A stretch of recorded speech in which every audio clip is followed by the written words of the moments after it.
یہ ترجمہ کرا کر ان تک بھجوایا جائے کہ تاکہ آرٹیکل 19 کو پڑھ لیں کہ آرٹیکل 19 ہے کیا. سب جو رائڈر لگے ہوئے اس رائڈر کو خود وہ وائلیٹ کر رہی ہیں. اور بڑی حیران کن بات ہے کہ میں آپ سے سمجھنا چاہ رہا ہوں کون سا ایسا فیصلہ ہے کہ جس میں کہا یہ منی ٹریل ایکسپلین کر دی ہے. ذرا میں دیکھنا چاہتا ہوں وہ فیصلہ. کوئی فیصلہ نہیں ہے ریکارڈ کے اوپر, کوئی فیصلہ ایسا موجود نہیں ہے جس میں کہہ دیا کہ منی ٹریل ایکسپلین کر دیا ہے.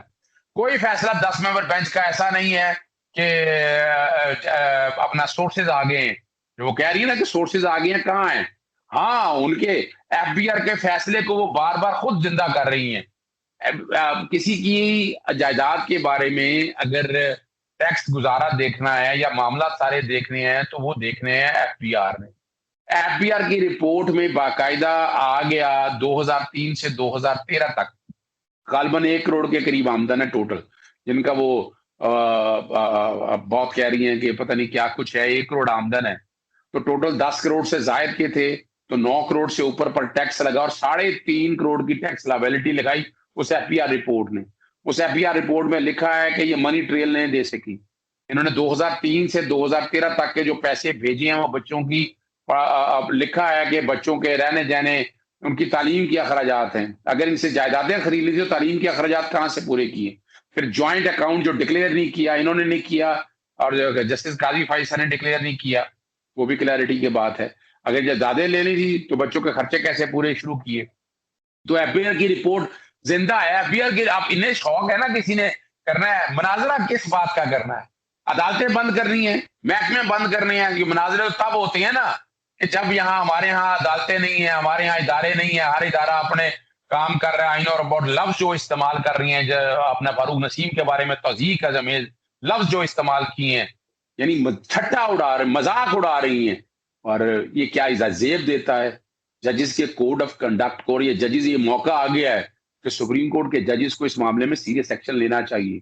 اور مثال کے طور پر اگر کسی نے آرٹیکل 19 کی خلاف ورزی کی ہے تو جسٹس قاضی فائز تک کوئی درخواست دے دیں, آج خود نوٹس لے لیں, وہ آ جائیں. جو جسٹس قاضی فائز نے بطور سائل جو زبان استعمال کی ہے, ہر ایک کو پتا ہے. میں کیا کہہ سکتا ہوں؟ میں تو ابھی ایک سوال بڑا سمپل سا پیش ہو گیا ہے کہ ججز مس کنڈکٹ کے حوالے سے تو بات ہے. ایک سہیل خان صاحب, ایک سرکاری ملازم ہو, وہ کرپشن لیتا پکڑا جائے تو نیب اس کی انکوائری کرتی ہے, انویسٹیگیشن کرتی ہے. نیب کا پرچہ درج ہوتا ہے, 90 دن تک کا ریمانڈ لیا جاتا ہے, گرفتاریاں ہوتی ہیں, ضمانتیں ہوتی ہیں, ڈے ٹو ڈے ٹرائل چلتا ہے یا ٹرائل چلتا ہے, اور مس کنڈکٹ کا ان کا علیحدہ کیس چلتا ہے, ڈپارٹمنٹل پروسیڈنگ علیحدہ چلتی ہیں. تو یہاں ججز کے اس کانٹیکس میں ایک جو سوال بڑا واضح ہے, موقع آ گیا ہے کہ سیکشن 9 جو ہے نا نیب کے آرڈیننس کو, اس کو انووک کرنا چاہیے. کہ اب اچھا اظہر صدیق صاحب یہ بتائیے گا کہ یہ جو انہوں نے کہا کہ کم از کم, اب یہ وزیر اعظم سے ڈائریکٹ پوچھ رہی ہے سرینا عیسیٰ صاحبہ, کہ کم از کم آپ مجھے اتنا بتا دیں کہ یہ 8 نوٹس مجھے کیوں جاری ہوئے ہیں. تو اظہر صدیق صاحب, ایک کورٹ میں یا عدالت میں ایک چیز فائل ہوتی ہے, کسی کو ریسپونڈنٹ بنایا جاتا ہے, ان کو نوٹس جاری ہوتے ہیں, ٹھیک ہے نا. تو وہ جب عدالت میں جب کیس لگتا ہے تو وہ باقاعدہ خود یا ان پرسن یا اپنے وکیل کے ذریعے پھر وکیل وہ کنٹیسٹ کرتے ہیں کہ جناب یہ کس پیرائے میں انہوں نے نوٹس جاری کیا. تو یہ وزیر اعظم سے وہ کیوں ڈائریکٹ پوچھ رہی؟ ایک بات. دوسری بات یہ ہے کہ انہوں نے جو وزیر اعظم پہ جو الزام لگایا کہ آپ اور آپ کی حکومت نے اب تک نہ کوئی ٹیکس جمع کرایا, اگر جمع کرایا بھی تو وہ بہت کم ہے, اور وہ تو یہ ایک نیا انہوں نے ایک باب کھول دیا, ایک چیپٹر. تو یہ تو اب انہوں نے بہت الزام لگایا ہوا ہے, اور اس پہ انہوں نے اس خط میں پھر انہوں نے تفصیل بھی نہیں دی ہے سرینا عیسیٰ نے کہ آیا وزیر اعظم نے اب تک کون سا وہ ٹیکس جمع نہیں کرایا, اور جو جمع کرایا کتنا کم ٹیکس جمع کرایا. تو اب یہ بھی تفصیل دینی پڑے گی. تو اس پہ ذرا ایک پہلے والے کوشچن پہ اور دوسرے والے پہ ذرا روشنی ڈالیے گا. اچھا, پہلے والے سوال میں تو میں کہوں گا کہ یہ خط جو ہے نا, اس کو از خود نوٹس ٹریٹ کر کرنا سپریم کورٹ رولز اڑا دینے چاہیے 1980 کے نا. سپریم کورٹ رولز کا طریقہ کار ہے کہ جب آپ کوئی درخواست دائر کرتی ہیں تو یہ آپ کو باقاعدہ نوٹس دیا جاتا ہے, یہ ریکوائرمنٹ ہے اس کی. اب یہ چاہتی ہیں یعنی اب کیا یہ غالباً یہ چاہ رہی ہیں کہ خود عدالت بھی بن جائیں, یہ خود ٹیکس کا محکمہ بھی بن جائیں, خود نیاب بھی بن جائیں, یعنی چاہ یہ رہی ہیں یعنی. اور میں تو حیران ہوں, ہم تو ہر روز سپریم کورٹ میں جب دائر کرتی ہیں تو یہی نوٹس ہوتا ہے. تو اس طرح تو پھر آج تک سپریم کورٹ میں جتنی ہوئے ہیں وہ سارے کھول دینے چاہیے یار، جو سارے جو کہ اسی طرح کے نوٹس آئے ہوئے ہیں. پیپر بک ہو جب نوٹس آتا ہے پیپر بک جاتی ہیں جا کے ایوارڈ سے نکلوا لیتے ہیں. اس میں کون سی بڑی راکٹ سائنس ہے یا پتہ نہیں ہے. اور یہ سپریم کورٹ کے جج صاحب کو بھی پتہ ہونا چاہیے، اور ان کی فیملی کو اگر نہیں ہے تو کسی اچھے وکیل کو ہائر کر لینا چاہیے نا. اگر کوئی چیز سمجھ نہ آئے نا، یعنی ایک اسٹوڈنٹ کو سمجھنا، نالائق شاگرد کو کوئی چیز سمجھ نہ آئے تو استاد کے پاس جائے گا نا، اسکول میں داخلہ لے گا، کالج میں داخلہ لے گا سمجھنے کے لیے. تو ایسے لوگوں کو تو چاہیے کسی اچھے اسکولوں میں کالجوں میں داخلہ لیں تاکہ سمجھ آ جائے. اب دوسری بات جہاں تک ہے الزامات خالی لگانا، اگر ٹیکس چوری کیا ہے تو ٹیکس چوری کے حوالے سے مناظرے ہوا کریں گے. اب یعنی یہ چاہتے ہیں کہ آئین کا آرٹیکل جو عدالتوں کے حوالے سے وہ بھی ردی ٹوکری میں پھینک دیا جائے، جو ایف بی آر کے کام کرنا ہے وہ بھی پھینک دیا جائے. بھئی اگر آپ کو سمجھتی ہیں کہ کوئی چوری کی ہے ٹیکس کی، کوئی جائیداد نہیں ہے، جیسے آپ کی جائیدادوں کے بارے میں آیا کہ ٹیکس نہیں دیا، ڈکلیئر نہیں کیا، ایڈمیٹڈ باتیں ہیں. آپ نے ٹیکس نہیں دیا، ایڈمیٹڈ باتیں ہیں. اب تو کوئی ایسی بات رہ نہیں گئی ہے. اگر عمران خان نے کوئی ٹیکس نہیں دیا ہے تو اس کا طریقہ کار ہے شکایت درج کرا دی جاتی ہے، نیب میں درخواست دیں، ایف بی آر میں درخواست دیں، اس پہ بیٹھ کر جائیں، کورٹوں میں جائیں. آپ نے کون سی عدالت لگا لی ہے؟ آپ کون سے بادشاہ وقت آ گئے ہیں؟ آپ کہاں سے آ گئے جو ڈکٹیشن اور ڈائریکشن دینا شروع کر دی ہیں آپ نے، اور کس کیپیسٹی میں دے رہی ہیں آپ کے پاس تو یہ بات بڑی واضح ہے کہ آپ ایکسپلین نہیں کر سکی، سورسز نہیں دے پائی. ایگریکلچر انکم کی بات کی، وہ ایف بی آر کی رپورٹ ساری پڑھ لینا، 160-70 صفحوں کی ہے، وہ تو اب پبلک ہو چکی ہوئی ہے، ہر ایک کے پاس موجود ہے. وہ اس کے اندر وہ آپ دیکھ لیں کہ آپ نے آپ ذریعہ آمدن کا کہا، ذریعہ آمدن کا آپ کے پاس کوئی ثبوت نہیں تھا.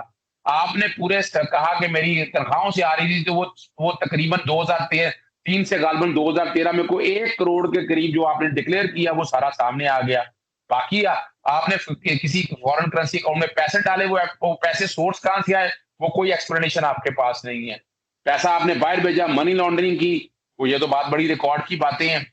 یعنی ایف بی آر کی رپورٹ کے سامنے رکھ کے آئے نا ایف بی آر کے جاگے، اور ایف بی آر نے یہ سارا جو کچھ ریویو داخل کیا ہے یا وہ پٹیشن دائر کی ہے وہ ایف بی آر نے دائر کی ہے. اور ایف بی آر کو اختیار کا کسی کو درخواست داخل کرنے سے روک سکتے ہیں؟ یا تو قدغن لگا دینا کہ کوئی یعنی سرینا عائشہ کے خلاف کوئی درخواست نہیں آئے گی، آج سے ایک آرڈر پاس کرا دیں سپریم کورٹ سے، نہیں تو پارلیمنٹ سے ایک ترمیم کروا دیں کہ ان کے خلاف کوئی درخواست آ ہی نہیں سکتی ہے، ختم ہو گیا ہے. یہ ختم نہیں ہو سکتا. یہ آپ وہ ہر جو ریکارڈ پہ چیزیں آ گئی ہیں، یہ رہنی ہے ریکارڈ کے اوپر، ایکسپلین کرنی ہے. آئیں آ کر ایف بی آر میں نہیں دے سکے تو بڑا سمپل سا حل ہے، جائیں نیب میں جا کر ایکسپلین کر دیں، نیب میں جا کر بتا دیں نا کہ یہ ہے وہ ذرائع کہ جن سے یہ جائیدادیں خریدی گئی، ان پہ ٹیکس دے دیا یا کچھ کر دیا، جو کوئی بھی ہے وہ جا کر ایکسپلین کر دیں. ایک تو بات بڑی واضح ہے کہ 3.5 کروڑ ایف بی آر نے اگر ٹیکس لگایا تھا تو وہ آپ کی ذرائع آمدن نہیں تھے، آپ نے ڈکلیئر نہیں کی تھی، اسی لیے ٹیکس وہ لگایا گیا. وہ رپورٹ چاہے مان لیا، کالعدم قرار دے دیا، لیکن جو انفارمیشن یا اطلاع ہے وہ آئین کے آرٹیکل 209 کے تحت سپریم کورٹ کو دیکھیں. اس کا بڑا آسان حل ہے کہ جج کے بارے میں یہ ساری انکوائری جتنی کرنی ہے سپریم جوڈیشل کونسل آئین کے آرٹیکل 209 کے تحت آج خود کاروائی کرے. یہ ساری چیزیں ایک انکوائری وہ خود کر لے، تسلی سے انکوائری کر لے، کیونکہ ایف بی آر کی رپورٹ پر تو انہیں اعتبار نہیں ہے. چلیں جائیں نیب سے انکوائری کرا لیں نا، نیب سے اس کی انکوائری کرا لیں، کسی ادارے سے کرائیں گے نا، یا آپ کے پاس اختیار کوئی نہیں ہے. اور یہ چیلنج دینا کہ آپ آئیں مناظرہ کریں بیٹھیں، یہ اچھا نہیں لگتا.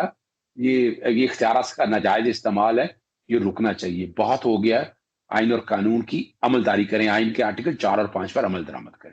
اس کے بارے میں کیا ان کا یہ پلی ویسے اظہر صدیق صاحب نہیں بنتا کہ انہوں نے کہا کہ مجھے ان کی کاپیاں بھی فراہم نہیں کی گئی ہیں، یہ جو کچھ بھی ہوا ہے، تو کیا انیشیل سٹیج میں اس طرح؟ اچھا یار یہ مذاق لگ رہا ہے یار، ٹھٹھا لگ رہا ہے یار، خدا رہا یار، بڑی کوفت ہو رہی ہے اس بات کی کہ ایک جج صاحب کی بیگم صاحبہ ہو کے آئین اور قانون کا پتہ نہیں ہے. یعنی اگر فرض کریں نوٹس آیا ہے، کاپیاں نہیں بھی فراہم کی گئی، جائیں جا کر پیپر بک لینے وہاں سے، یہ کون سا کو بڑا ہے؟ یعنی یہ جو سپریم کورٹ ہے پھر سارا اڑا رہے ہیں آپ. کتنے ایسے لوگ ہیں جن کو کاپیاں آج تک فراہم کی گئی ہیں، ہمیں اکثر نوٹس آتے ہیں، ہم جا کے پیپر بک خود نکالتے ہیں. جائیں تحقیق کر لیں اس بات کی بیٹھ کر. اور یہ اچھا نہیں لگتا کہ آپ کیا ثابت کرنا چاہتی ہیں، کیا مذاق اڑا رہی ہیں آپ اداروں کا، آپ سپریم کورٹ کا مذاق اڑا رہی ہیں. خدا را مت کریں. میری گزارش ہے، ہاتھ باندھ کے گزارش ہے کہ یار اپنا سپریم کورٹ سے گزارش ہے کہ یہ معاملہ نا بہت ہو گیا ہے، یہ اچھا نہیں لگ رہا، یہ مذاق اڑ رہا ہے، اداروں کے ساتھ زیادتی ہو رہی ہے، اور کون کر رہا ہے؟ ایک سٹنگ جج کی بیگم صاحبہ کر رہی ہیں، جنہیں اس بات کی اچھا اجازت نہیں دی جانی چاہیے۔ اظہر صدیق صاحب، انہوں نے پہلے پریزیڈنٹ کو بھی خط لکھا تھا اپریل میں، اور جو صدر پاکستان کو خط لکھا تھا، اس کے بعد پھر انہوں نے سابق اٹارنی جنرل انور منصور کو بھی 2-3 خط لکھے، اس کا بھی ابھی تک کوئی جواب نہیں آیا۔ تو لیکن اب تو وزیر اعظم عمران خان کا باقاعدہ وہ انتظار کر رہی ہیں، کہہ رہے میں انتظار کر رہی ہوں کہ برائے کرم جو ہے یہ لکھا ہے نا آخر میں، یہ خط آپ کو میں نے تو بھیج بھی دیا تھا، لیکن آخر میں انہوں نے کہا کہ وزیر اعظم صاحب میں آپ کے جواب کا شدت سے انتظار کر رہی ہوں۔ تو اب وزیر اعظم کیا سمجھتے ہیں آپ؟ وزیر اعظم خط کا جواب دیں گے یا مناظرے کے لیے آئیں گے؟ یا ہو سکتا ہے کہ کیونکہ انہوں نے جو کہا کہ وزیر اعظم خود بھی اپنے احساس بتائیں، کیا خیال ہے مناظرہ نہیں ہونا چاہیے اظہر صدیق صاحب یہ قوم کے دیکھیں سامنے؟ میں عرض کروں، بڑا یہ اس طرح کے خطوں کو تو پھاڑ کے ردی کی ٹوکری میں پھینک دینا چاہیے، اور اس طرح کے خطوں کو لے کر کورٹوں میں بھی جانا چاہیے کہ یہ کیا مذاق بنایا ہوا ہے۔ یعنی آپ آئین اور قانون پر عمل درآمد کریں، آرٹیکل 4 اور 5 پر عمل درآمد کریں، ریمیڈی کیا ہے؟ یعنی ریمیڈی جو ہے وہ ریمیڈی لیں آپ جا کر، کیا ریمیڈی ہے؟ آپ کو کیا استحقاق ہے؟ یعنی یہ باتیں کرتے ہیں اپوزیشن لیڈرز، یہ باتیں کرتی ہیں سیاستدان، یعنی یہ لڑائی جو آپ سن رہے ہیں نا، یہ ساری خاتمے، یہ سیاستدان باتیں کرتے ہیں۔ میں جو کہہ رہا ہوں، مجھے تو لگ رہا ہے یہ کوئی سیاست میں آنا چاہ رہی ہیں، کوئی M N A M P A کا یا کسی کونسلر کا الیکشن لگتا ہے آنے والے وقت میں یہ لڑیں گی، لگ یہی رہا ہے کہ ان کے جو عزائم وہ یہی لگ رہے ہیں کہ وہ کچھ سیاست کرنا چاہ رہی ہیں اور لڑنا چاہ رہی ہیں۔ اس خط کا تو جواب، یعنی پہلے خطوں کا بھی جواب کیوں دیا جائے؟ انور منصور کو کیوں جواب دینا چاہیے، اور اپنا فاروق نسیم کو یا صدر پاکستان کو کیوں جواب دینا چاہیے؟ صدر پاکستان ان کے ذاتی ملازم ہیں، صدر پاکستان یعنی وہ کس بات کا جواب دیں؟ جو چیزیں ساری اویلیبل ہیں جا کر لیں، میں جو طریقہ کار آپ کو دیا ہوا ہے، اگر آپ سمجھتے ہیں کسی نے تزیق کی ہے، جائیں یا ڈیفیمیشن کا نوٹس دیں جا کر اور عدالت میں ڈیفیمیشن سوٹ دائر کر دیں، لیکن یہ اس طرح مذاق نہیں ہے۔ یعنی آپ ایک پیرلل سے یا یوں کریں، ویسے یہ 4 آئین میں ترمیم کر کے نا ایک چیپٹر علیحدہ بنا دیا جائے، مسز سرینا عیسیٰ جورسڈکشن، مسز سرینا عیسیٰ جورسڈکشن، کہ وہ یعنی ان کے بارے میں جو کوئی بات ہو یہی فیصلہ کریں گی، یہی تجویز کریں گی، کیا ہوگا، مناظرہ ہوگا، حاضری ہوگی، سلام دعا ہوگی، گھٹنے پکڑے جائیں گے، یا کیا طے ہوگا، یہ کچھ طے کریں گی، بس میں اور کچھ نہیں کہنا چاہتا۔ بہت شکریہ اظہر صدیق صاحب۔ تو دیکھنا یہ ہوگا کہ اب یہ چونکہ میں نے آلریڈی کہہ دیا کہ حکومت نے 2 ہفتے کا ٹائم مانگا تھا، جو کیوریٹو پٹیشن فائل کی تھی اس پہ کچھ انہوں نے کہا کہ ہم پیپر بک جمع کرائیں گے، تو اس کے بعد ہی پھر جب وہ ہوگا پھر وہ چیمبر میں لگے گا، اور پھر وہ ہو سکتا ہے کہ پھر یہ دوبارہ عدالت میں لگ جائے۔ یہ حکومت کی جو درخواستیں اور ایف بی آر کی جو درخواستیں، ایک اور ویڈیو میں دوبارہ آپ کے سامنے حاضر ہوں گے، تب تک کے لیے اجازت دیجیے۔ خدا حافظ، پاکستان زندہ باد۔